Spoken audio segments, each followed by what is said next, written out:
We here at Which would like to issue an apology. In 1959, we said, refrigeration is a mysterious process. A refrigerator should last 15 years or longer and cost quite a lot of money. Well, I'm afraid this fridge has proved us wrong, because it has been running for 64 years. It's older than Which itself. But if you're going to buy a costly appliance today, how long can you expect it to last before it develops a fault? And was stuff really made better in the past? To try and find out the secret of a fridge for life, we visited Which member Robin. We bought this fridge in about 1976. It was bought second-hand. Looked better in those days than it does now. It was less worn and weary. We've kept it all this time because it's never failed. They built things to last, I suspect, back in those days. But there's one way it doesn't match up to its modern rivals. Modern fridges probably a bit more eco-friendly.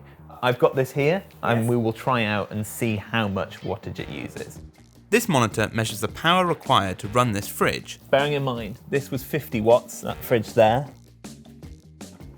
And that is, you're going up to 164, that seems to be settling at. So that, at the moment, is using 3 times more power than a modern fridge. That's very interesting. If there's anything manufacturers do better now, it's build appliances that use less energy, which puts owners in a tricky position. Is it better to replace an old power-hungry appliance with a new eco-friendly one, or do the energy and resources required to manufacture a new model and dispose of the old one outweigh the benefit? Of course, classic Which, we're going to say, it depends.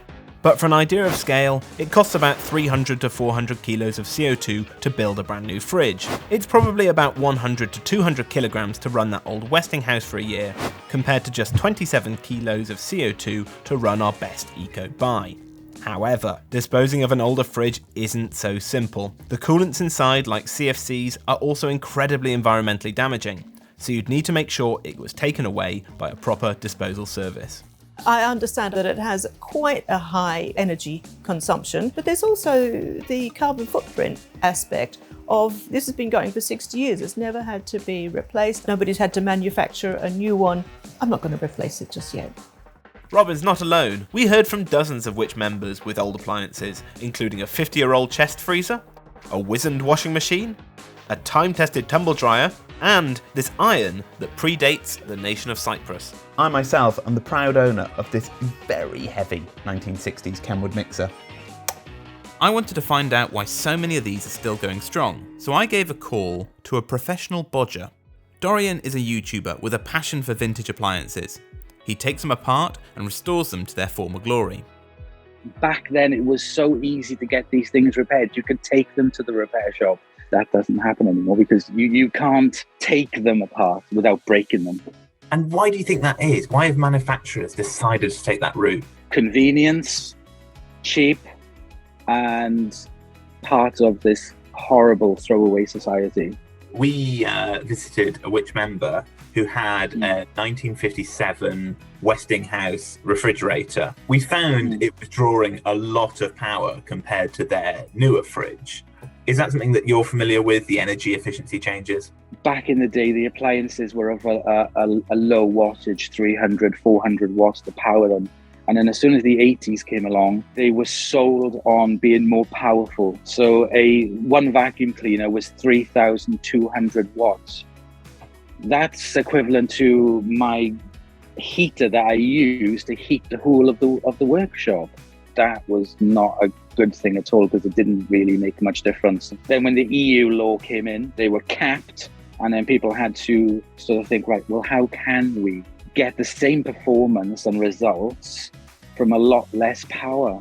If a consumer's looking to buy like an appliance and is maybe thinking, I'll go for something older second-hand, have you got any kind of top tips? A lot of the older machines, if you do buy them, they're just not as reliable as a modern machine is. I mean, you're not going to have any warranties. You're not going to have easy access of parts to fix these. If you want something which is old that you're not going to use that often and you have some basic knowledge of how to repair it or people that can help, then that's fine. But if you're just Joe Blogs and you have absolutely no idea and you're looking for a new appliance, then I would say buy new, but buy a decent machine.